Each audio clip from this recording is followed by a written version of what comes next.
Good morning. Ngayon nga ay araw ng Monday, March 23, 2026. Nakaranas po tayo ng mainit at malinsangan ng panahon dahil pa rin sa easterlies. Itong easterlies ay base sa ating mga data o analysis, magpapatuloy ang epekto nito sa ating bansa sa susunod na 5 araw. Sa kasalukuyan, inyong papansin, wala tayong binabantayan na LPA o bagyo sa loob at sa labas ng ating Philippine Area of Responsibility. At sa lagay ng ating panahon, maganda at maliwas na panahon ang ating inaasahan sa buong bansa. Asahan din ang mainit at malinsangan na panahon dahil sa easterlies.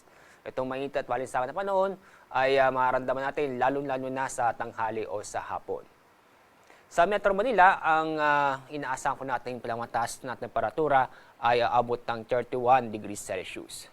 Pero, ang pinakamataas na antas ng temperatura ang inaasahan ngayong araw aabot ng 34 degrees Celsius doon po sa Davao City at sa Zamboanga City.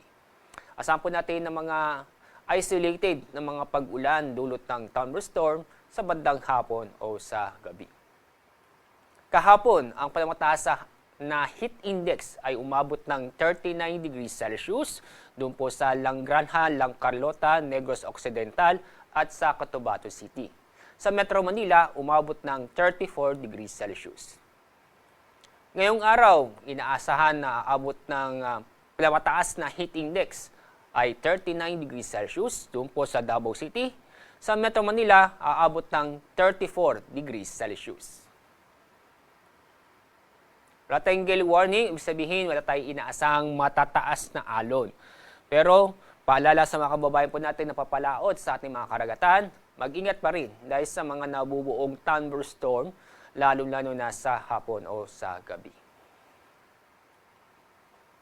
Ang araw sisikat mamayang 5:58 ng umaga.